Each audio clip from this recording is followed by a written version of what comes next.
Welcome back, everybody. We're still talking to Teddy Mattera, and we're still expecting Dr. Don Mattera himself. And we're talking about the Dr. Don Mattera Foundation, which is set to be launched in February in Johannesburg.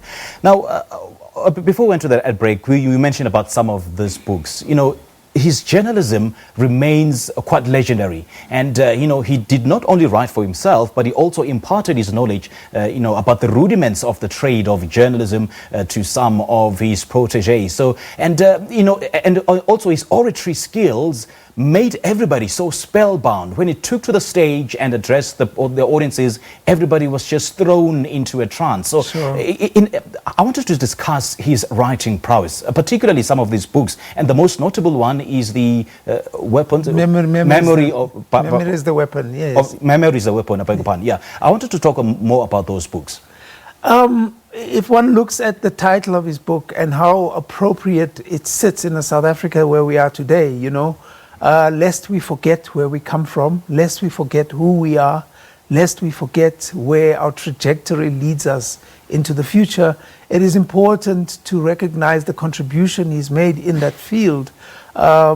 If I remember correctly, he's told me that he has trained over 800 journalists in this country, from the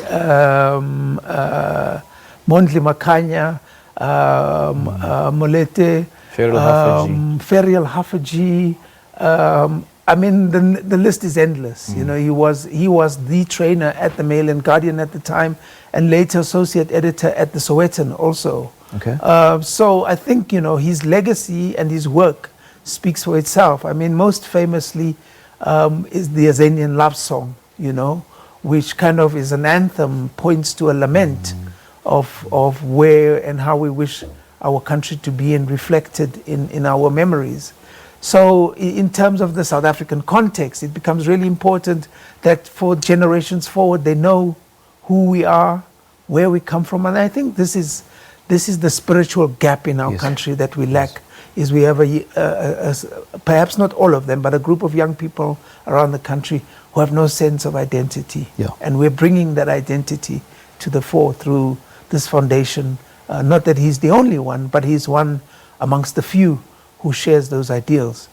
Our president himself, Cyril Ramaphosa, came under the wing of Don Mattera in the Black Consciousness Movement with the likes of Steve Biko and Seth Cooper and a number of other people who share those ideals.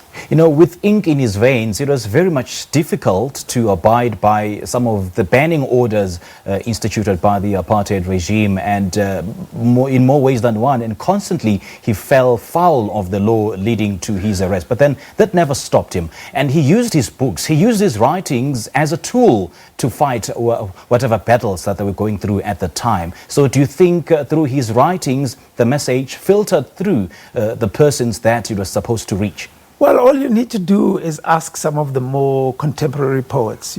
Speak to Hafela Mahahodi, speak to Lebu Mashile, ask them about how this arterial vein called Don Mattera has managed to seep into their own blood in terms of their creative spirits and how it's informed them, and I think that is the kind of way in which one inscribes memory into people's lives, is by enacting, behaving in a particular way that has credence, is very disciplined, not a corrupt human being, has all the virtues, I think, that we currently sorely lack in our country at the moment in terms of leadership.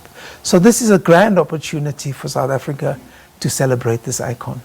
Celebrating this icon we are, but then with what's happening in South Africa, do you think he's a happy man? Sure. I wish he would walk in here and answer that for himself. I suspect that there's a lot to be happy about, but equally so, there's also a lot not to be happy about. I think some of the ideals of Black consciousness, some of the ideals of us as Africans knowing who we are, not sidelining other people who share the same African identity because of the color of their skin or the way in which they speak and the languages which they speak. I think we need to come to terms with this collective identity, and I think that's the kind of idea that Don Mattera expresses and once would have liked to see South Africa go in. Yeah, and having said that, talk us through the theme Communities Honoring Don Mattera. What does that then stand for?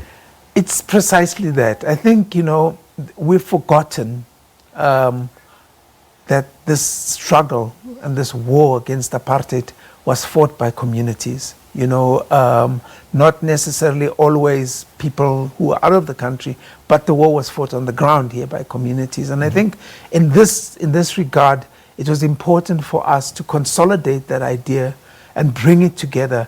So what reflects Don Mattera in the community of journalists, if you look at the most prominent journalists today, they reflect that. If you look at some of the most prominent poets, they reflect this notion of community. And so we're trying to create this circle of unity and of harmony that will kind of present another reality that goes against the current one that we have right now, which is, the fast life. Everybody is looking to get somewhere through making money, etc. But there's another reality, which is what is happening in the communities is reflected in the spirit of his writing. Mr. Mattera, thank you so much for your time. Okay, thank you so much for sharing your reflections of Mr. Mattera's legacy. Yes, if people want tickets, we've got the donmatteralegacy.com. We also have the information, which I'm sure you'll run just now in terms of where people can get tickets. We can also get tickets at the door at the Don Maitman Hall on February 1st, starting at 5 p.m. That's the official launch? Tickets are 200 Rand. Is that the official launch? That's the official launch. So we're really expecting people to come. All right. Thank you very much Great for having stuff. Thank you so much, Teddy. Namaste. Well, that was Teddy Mattera, and he was, he is actually Dr. Don Mattera's son and board member of the Don Mattera Foundation. He's been talking to us about, at great length about his legacy of this giant, this literary giant called Don Mattera, and of course and give us more details about the details of the foundation's launch.